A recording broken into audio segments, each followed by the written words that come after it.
Hello दोस्तों, मैं हूं पूनम और आप देख रहे हैं लेट्स स्टडी विद पूनम। दोस्तों, इंडियन सोल्जर्स का बड़ा ही गौरवशाली इतिहास रहा है। इन वीर जवानों ने न जाने कितनी ही बार देश की रक्षा के लिए अपने प्राणों का बलिदान दिया है। आज भी हमारे जवान बॉर्डर पर सीना ताने हमारे देश की रक्षा के लिए खड़े रहते हैं। भारत माता के ऐसे ही वीर सपूतों में एक नाम है major Shaitan Singh.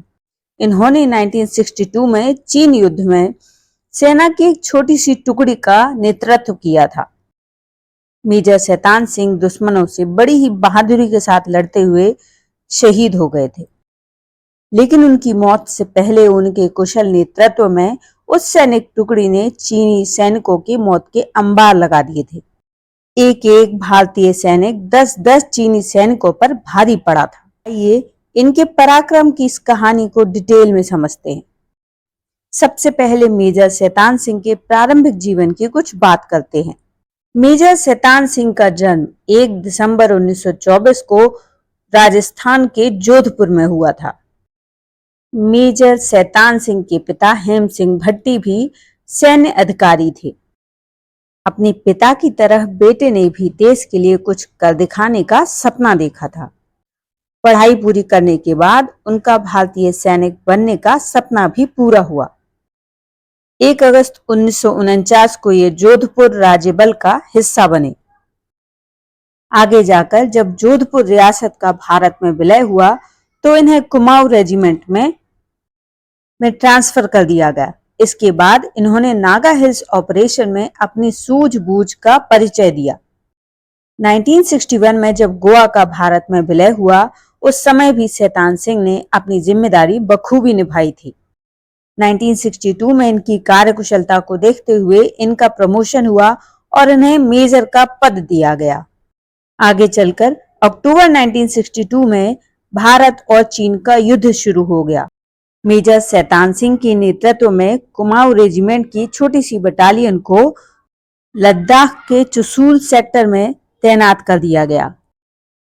Chushul sector India China के बीच स्थित बॉर्डर डिस्प्यूट का एक इम्पोर्टेंट एरिया है और लाइन ऑफ एक्चुअल कंट्रोल यहां से ईस्ट की तरफ बस 5 मील दूर है।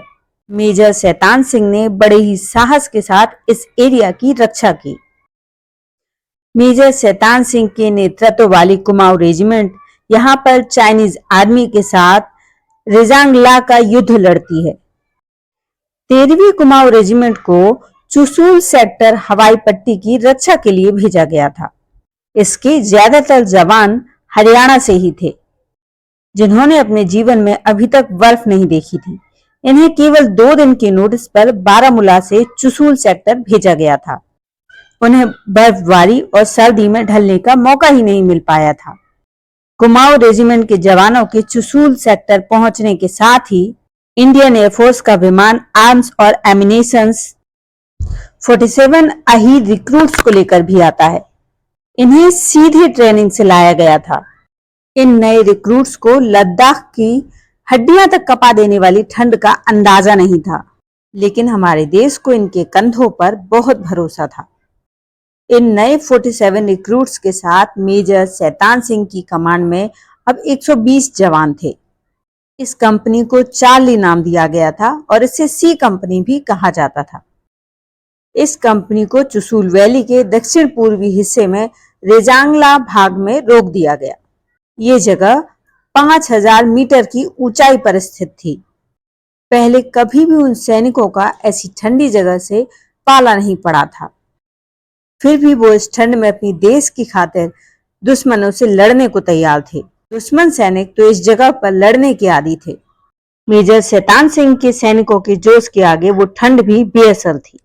जब भारतीय सैनिकों को खबर मिली कि दुश्मन 18 नवंबर को बड़ी संख्या में हमला करने की फिराक में है, मेजर शैतान सिंह ने अपने सीनियर्स से मदद मांगी और उन्हें और ज्यादा जवान भेजने को कहा, लेकिन उस समय उनके सीनियर्स भी उनकी मदद करने में असमर्थ थे।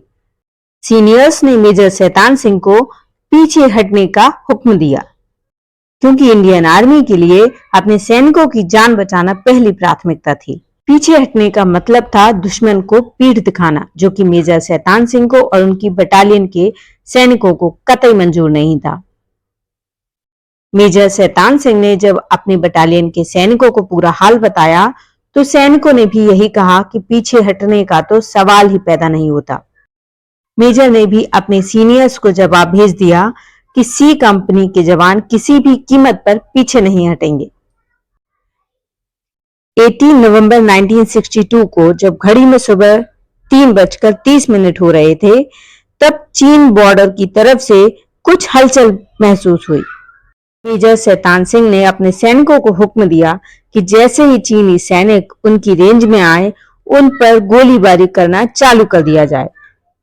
जहां चीनी सैनिकों के पास आधुनिक हथियार और गोला बारूद भी आवश्यकता से अधिक मात्रा में उपलब्ध था, वहीं मेजर शैतान सिंह के पास केवल 120 सोल्जर्स और सीमित मात्रा में हथियार और गोला बारूद उपस्थित था। ये भी वो हथियार थे जिन्हें द्वितीय विश्व युद्ध के दौरान बेकार करार दे दिया गया था। भारतीय जवानों के पास सिर्फ लाइट मशीन गन्स थीं और जो राइफल्स थीं वो सिंगल लोड थीं, यानी हर बार गोली चलाने के बाद उन्हें लोड करना पड़ता था और उंगलियां जमा देने वाली सर्दी थी उस समय। चीनी सैनिकों ने हमला शुरू कर दिया और भारतीय सैनिकों ने भी फायरिंग स्टार्ट कर दी। सुबह करीब 5 बजे चीनी सैनिकों ने मोर्टार और रॉकेट्स की मदद से हमला करना शुरू कर दिया। ऐसे में भारतीय बंकर का बचना मुश्किल लग रहा था। भारतीय सैनिक पूरी तरह घिर चुके थे। दुश्मन सैनिकों के साथ कुछ भारतीय सैनिक भी शहीद हो चुके थे और जो बचे थे वो अच्छी तरह से जानते थे कि आज उनका जीवन का अंतिम दिन हो सकता है। इसी के बाद भारतीय सैनिकों ने देखा दूर कहीं से याक आ रहे थे। भारतीय सैनिकों को लगा कि उनके लिए मदद भेजी जा रही है, लेकिन जब दूरबीन से देखा गया तो पता चला कि वो चीनी सैनिक थे। अब अगला हमला स्टार्ट होता है, जिसमें मेजर शैतान सिंह के हाथ में एक सेल लगता है। मेजर शैतान सिंह की ये टुकड़ी आखिरी जवान और आखिरी गोली तक मैदान में डटी रही। वह 8:30 बजे के करीब ये लड़ाई खत्म हुई। रेजांगला की लड़ाई को भारतीय सैन्य इतिहास में सबसे बड़ी लड़ाइयों में से एक माना जाता है, जब एक इलाके की रक्षा करने के लिए लगभग सभी जवानों ने अपने प्राणों की आहुति दे दी थी। रेजांगला की लड़ाई में लड़ने वाला सी कंपनी का हर एक सैनिक एक हीरो था। खासकर मेजर शैतान सिंह ने इसमें एक अद्भुत साहस का परिचय दिया था। मेजर शैतान सिंह ने आखिरी सांस तक अपनी पलटन का साथ नहीं छोड़ा। मेजर शैतान सिंह युद्ध क्षेत्र में हर हिस्से में जाकर अपने सैनिकों का जायजा ले रहे थे। इसी बीच उन्हें कई गोलियां लग चुकी थीं, उसमें कोई कमी नहीं आई थी। इसी बीच चीनी सैनिक का एक पूरा बर्स्ट मेजर शैतान सिंह के पेट में लगा, जिससे वो धराशायी हो गए। मेजर शैतान सिंह अत्यधिक खून बहे जाने की वजह से बार बार बेहोशी की हालत में जा रहे थे। मेजर शैतान सिंह को कुछ सैनिक सुरक्षित जगह पर ले जाना चाहते थे, लेकिन मेजर शैतान सिंह ने इसके लिए मना कर दिया और अपने सैनिकों को दुश्मनों से लड़ने का ऑर्डर दिया। ऐसा सुना जाता है कि उन्होंने अपनी मशीन गन को एक रस्सी की मदद से अपने पैरों से बंधवा लिया था, क्योंकि उनके हाथों पर गोलियों के जख्म थे, इसलिए वो पैरों से मशीन गन चला रहे थे और दुश्मन पर लगातार हमला कर रहे थे। आखिरी सांस तक वो दुश्मनों पर गोलियां चला रहे थे।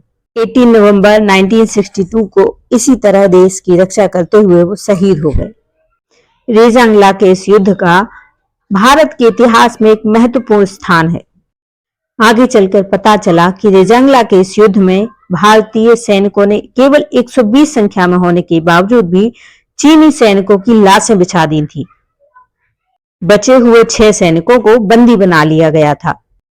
उस समय ठंड बहुत थी और उस समय सैनिकों की बॉडीज को ढूंढ पाना लगभग नामुमकिन था। युद्ध के 3 महीने बाद जब उस इलाके की बर्फ गली, तब शहीद मेजर शैतान सिंह और उनके साथियों के शव बरामद किए गए। दिलचस्प बात यह है कि जब शैतान सिंह को बॉडी को बरामद किया गया, तब भी उनके पैरों में मशीन गन की रस्सी बंधी हुई थी। हालांकि इस युद्ध में चीन की जीत हुई थी, लेकिन उसे बहुत अधिक मात्रा में जान और माल का नुकसान हुआ था, इसलिए रेजांगला का युद्ध हमारे लिए विशेष है।